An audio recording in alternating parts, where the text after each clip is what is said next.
Student, class 8th SST। हमारी history की book के अंदर हमारा चल रहा था चैप्टर नंबर 2, व्यापार से साम्राज्य तक। ठीक है, हमने अपना ये लेसन कल शुरू किया था, जिसमें हमने ये जानने की कोशिश की थी कि किस प्रकार व्यापार करने के उद्देश्य से विदेशी हमारे देश में आए थे और वे व्यापार करते करते हमारे देश पर अपना शासन करने लगे। हमने इसमें कहा कि किस तरह से अंग्रेजों ने भारत में आकर, जिनका केवल उद्देश्य मात्र अपने व्यापार स्थापित करना था, व्यापारिक संबंध स्थापित करना था, लेकिन धीरे धीरे उन्होंने एक फैक्ट्री जो हुगली नदी के किनारे डाली, फिर उन्हें बहुत फ़ायदे दिखने लगे और धीरे धीरे उन्होंने भारत के अंदर अपना साम्राज्य स्थापित कर लिया। साथ ही साथ में उन्होंने अपने साम्राज्य को स्थापित करने और अपने व्यावसायिक उद्देश्यों को पूरा करने के लिए हमारे जो राजा थे, रियासतें थीं, उन पर भी अपना दबाव बनाना शुरू कर दिया था, जिसके दौरान कल हमने प्लासी के युद्ध, जो कि 1756 में सिराजुद्दौला और रॉबर्ट क्लाइव के बीच में हुआ था, उसके बारे में हमने जानकारी ली थी। 1856 में ये युद्ध हुआ और रॉबर्ट क्लाइव जीत गए थे। इसका कारण था क्योंकि सिराजुद्दौला की जो युद्ध के अंदर जो मीर जाफ़र थे, उन्होंने उसके अंदर हिस्सा ठीक से नहीं लिया था, और जब सिराजुद्दौला हार गए तो मीर जाफ़र को रॉबर्ट क्लाइव ने क्या किया, नवाब बना दिया। और उसका कारण भी यही था कि वे लालच देते थे और कि तुम्हें नवाब बना दिया जाएगा, और उन्होंने उसको नवाब बनाया। ठीक है, आज हम उसी को प्लासी की जंग को ही आगे बढ़ाते हैं और उसको आगे पढ़ते हैं लेसन को। प्लासी की जंग जो थी भारत के लिए बहुत महत्वपूर्ण इसलिए थी क्योंकि ये भारत में किसी भी विदेशी कंपनी की क्या है, पहली बड़ी जीत थी। यानी कोई भी विदेशी कंपनी ने आके भारत के साथ, जो भारत के नवाब थे उनके साथ आके युद्ध किया और उसमें उन्होंने जीत हासिल करी, ये पहली जीत थी। ठीक है, प्लासी की जंग के बाद सिराजुद्दौला तो मार दिया गया, मीर जाफ़र को क्या किया, नवाब बना दिया गया। अब क्या हुआ, कंपनी अभी भी हमारे पर सत्ता जमा कर कार्य करने के लिए तैयार नहीं थी। उनका तो केवल एक ही उद्देश्य था कि कैसे भी व्यापार हमारा बढ़े, लेकिन उनको ये समझ में आ गया था कि किसी भी स्थानीय शासक की मदद के बिना हम अपने इस उद्देश्य को पूरा नहीं कर सकते हैं। तो उन्हें जल्दी ही एहसास होने लगा कि हम अपने जो, जैसे कि मीर जाफ़र को उन्होंने नवाब बनाया, कि हम इसको अपनी कठपुतली बनाकर अपने इशारों पे नचाएंगे, तो उन्हें ये समझ में आने लग गया कि ये जो व्यक्ति हैं ये ज़्यादा दिन तक हमारे इशारों पर नहीं नाचेंगे।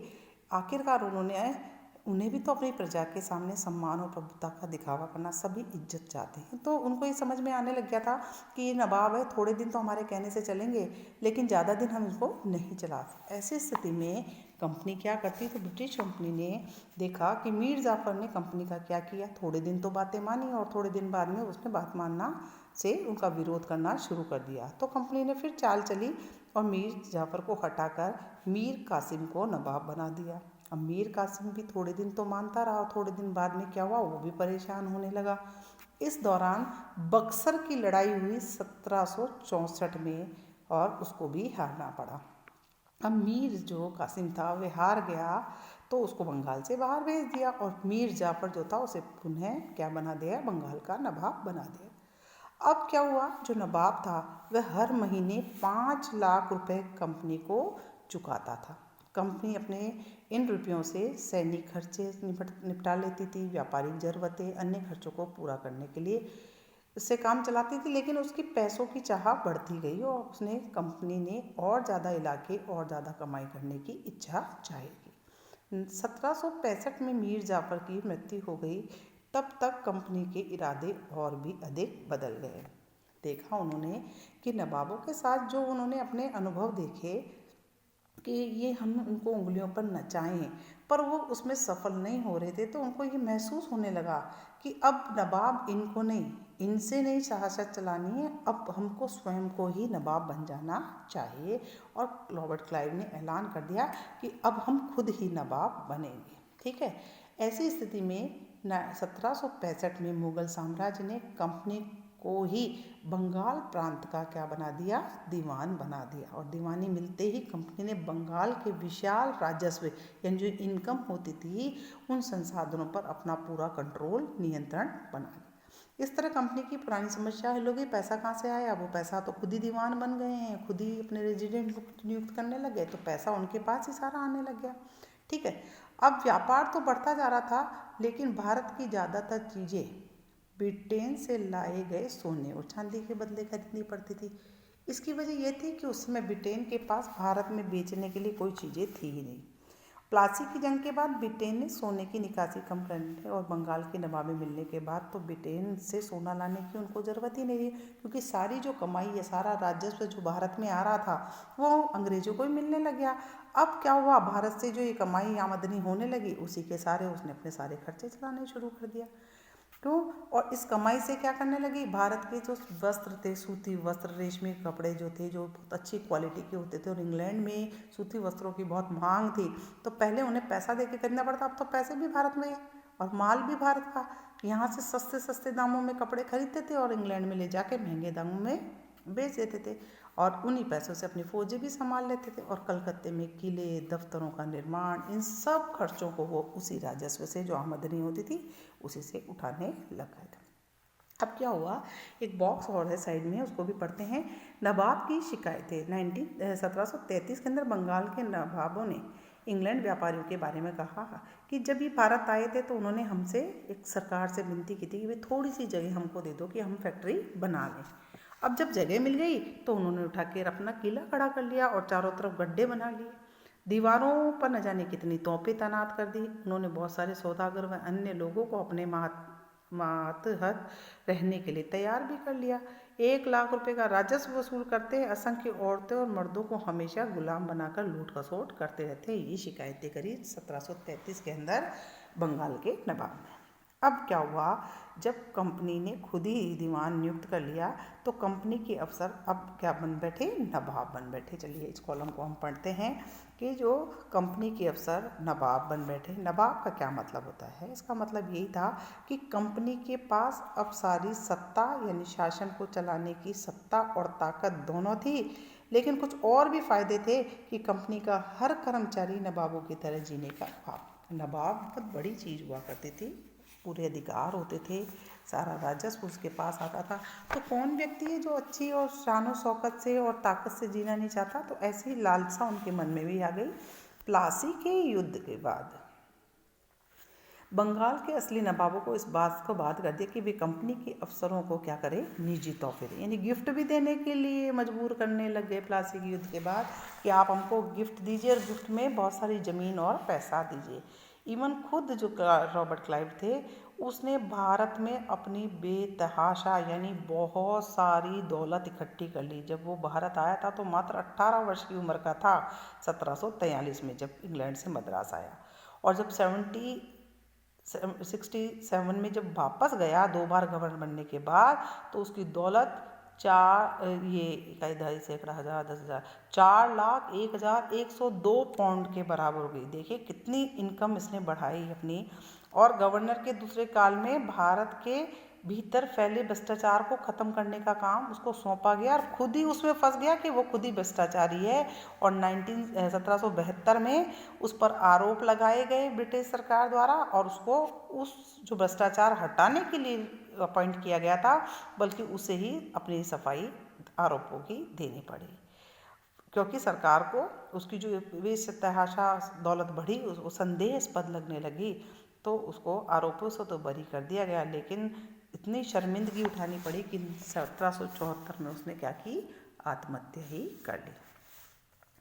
सभी अफसर जो थे रॉबर्ट क्लाइव की तरह बहुत सारी धन दौलत इकट्ठे नहीं कर पाए थे। बहुत सारे बीमारी लड़ाई के कारण कम उम्र में ही मौत का शिकार हो गए थे। लेकिन सभी को भ्रष्ट बेईमान मानना भी सही नहीं है। बहुत सारे अफसर साधारण परिवारों से थे। इनमें सबसे बड़ी इच्छा बस यही थी कि भारत में ठीक ठाक से पैसा कमाएं, ब्रिटिश लौट कर अपनी आराम की ज़िंदगी जिए। जो जीते जी धन दौलत वापस लौट गए, उन्होंने आलीशान जीवन जिया। उन्हें वहाँ के लोग नवाब शब्दों कहने लगे। भारत में नवाब शब्द का अंग्रेजी संस्करण नवाब बन गया। उन्होंने लोगों को, जो लोग अक्सर नए, अमीर और सामाजिक खेती से रातों रात ऊपर उठने वाले लोगों के रूप में देखने लगे। ठीक है, फिर आता है इधर रॉबर्ट क्लाइव ने अपने खुद को किस तरह से देखता था। उसमें समिति के सामने सुनवाई के दौरान कहा कि प्लासी के युद्ध के बाद जबरदस्त संयम का परिचय मैंने दिया है। उन्होंने क्या कहा, इस स्थिति की कल्पना करिए कि प्लासी की जीत ने मुझे ला खड़ा किया। एक ताकतवर राजा मेरे इशारों पर चल रहा था, एक संपन्न शहर मेरी दया पे था, सब दौलतमंद महाजन मेरे एक एक मुस्कुराहट के लिए एक दूसरे से गिरेबान को आपस में लड़ाई कर रहे थे। मैं ऐसे खजानों के बीच से गुजर रहा था और सिर्फ मेरे लिए खुले थे। चारों तरफ सोना और दूसरी तरफ जवाहरात। अध्यक्ष महोदय, मैंने किस तरीके से संयम रहकर कार्य किया, ये मैं आपको बताना चाहता हूँ। फिर कंपनी के साम्राज्य किस तरह से फैलता गया, अब उसके बारे में हम पढ़ने जा रहे हैं। 1757 के से लेके 1857 की क्रांति तक ईस्ट इंडिया कंपनी ने भारत के राज्यों पर अपना कब्जा कैसे जमाया, उसमें बहुत सारी बातें हमारे सामने आई। अचानक इलाके में कंपनी ने सीधे सैनिक हमले कभी नहीं किए। उन्होंने तो भारतीय रियासत पर अपना अधिकार जमाने के लिए विभिन्न प्रकार के राजनीतिक, आर्थिक, कूटनीतिक साधनों का इस्तेमाल। वो क्या करते थे, पॉलिटिक्स करते थे, आपस में लोगों को लड़ाते थे, धर्म के नाम पर, जाति के नाम पर, और चालाकी करते थे, बेईमानी करते थे, पैसों से प्रताड़ित करते थे। और उनके पास क्या था, एक जो थी अच्छी टेक्निक्स के हथियार थे, उनका लालच, मतलब लालच, फूट डालना, जाति पे लड़ाना, बच्चे को बाप से लड़ाना, ये सारी चीज़ें इस्तेमाल करते थे अधिग्रहण करने के लिए। बक्सर की लड़ाई 1764 के बाद कंपनी ने भारतीय रियासतों में अपने रेजिडेंट ही नियुक्त कर दिए। रेजिडेंट क्या है, ये कंपनी के राजनीतिक और व्यावसायिक प्रतिनिधि होते थे। देखिए प्रश्न बनते हैं, आप ध्यान रखें, रेजिडेंट क्या होता है, क्या है ये कंपनी की भारतीय रियासतों में रेजिडेंट, ये कंपनी के राजनीतिक और व्यावसायिक प्रतिनिधि थे। इनका काम था कंपनी के हितों की रक्षा करना और उन्हें आगे बढ़ाना। रेजिडेंट के माध्यम से कंपनी अपने अधिकारी भारतीय राज्यों के भीतर के मामलों में दखल, यानी इनको ब्रिटिश जो थी कंपनी उसका फेवर करना था, और उसके करने के लिए क्या करते थे, भारतीय राज्यों के जो अंदरूनी मामले होते थे उसमें ये दखल देने लग जाते थे कि अगला राजा कौन होगा, अगला पद कौन है, उस पर किसको बिठाया जाएगा, इस तरह की चीज़ें ये करने लग गए थे। इस प्रकार कंपनी की रियासत पर सहायक संधियाँ भी थोप दी गई थी। जो रियासत इस बंदोबस्त को मान लेती थी कि वे अपनी स्वतंत्र सेनाएं रखने का कोई अधिकार नहीं है, उसे कंपनी की तरफ से सुरक्षा मिलती थी, और सहायक सेना के रखरखाव का खर्चा भी जो था वो कंपनी द्वारा ही कंपनी पैसा देती। अब भारत सरकार शासक थे, रकम अदा करने से चूक जाते थे तो उनसे बहुत सारा जुर्माने के रूप में पैसा लेती थी, और जुर्माना नहीं दो तो उनके इलाकों पर कब्जा कर लेती थी। जैसे कि उदाहरण के लिए रिचर्ड्स वेलेजी गवर्नर जनरल जो 1798 से लेकर 1805 तक रहे, उसमें अवध के नवाब 1801 में अपना आधा इलाका कंपनी को सौंपने के लिए मजबूर कर दिया था, क्योंकि नवाब सहायक सेना के लिए पैसा अदा करने में चूक गए थे। इसी आधार पर हैदराबाद के कई इलाके भी उनसे छीन लिए गए थे। अब आता है रेजिडेंट की ताकतें क्या होती थी। आपको इसके बारे में अर्थशास्त्री जेम्स मिल ने बताया कि रेजिडेंट क्या होते थे, रियासत का राजा। इससे हस्तक्षेप, मनचाही निषेधाज्ञा, ये निषेधाज्ञा का मतलब होता है निर्देश देने के तहत काम करने की छूट होती थी। जब तक स्थानीय राजा पूरी तरह से अधीनस्थ रहते थे तो रेजिडेंट यानी ब्रिटिश सरकार के माफिक काम करते थे, अपनी चीज़ें आराम से चलती रहती थी। शासन के कामों में रेजिडेंट की दखलंदाजी के बिना सब कुछ चल जाता था। जब भी कोई अलग तरह का घटता था, जब भी राजा कोई ऐसा रास्ता अपनाता था तो ब्रिटिश सरकार गलत मानती थी और टकराव और उथल पुथल पैदा हो जाती थी। ये बताया है रेजिडेंट की ताकतें क्या होती है। निषेधाज्ञा का मतलब आपको बताया निर्देश, और अधीनस्थता का मतलब होता है दबूपन या उसके दबाव में रहना। यहाँ पर एक चित्र में दिखाया है कि बक्सर की लड़ाई के बाद संधियों के फलस्वरूप सिराजुद्दौला ने के सारे अधिकार इसलिए छिन गए क्योंकि वो क्या किया था, उन्होंने सिराजुद्दौला ने पैसा उनको सही समय पर नहीं दिया था, परिणाम स्वरूप उनकी सारी चीज़ें छीन ली गई थी। तो ये बता रहे हैं कि यहाँ पर दिखाया गया है सिराजुद्दौला किस शान और शौकत के साथ दिखाई दे रहे हैं। ठीक है, अब हम टीपू सुल्तान के बारे में पढ़ेंगे जो अपने नेक्स्ट लेक्चर में होगा।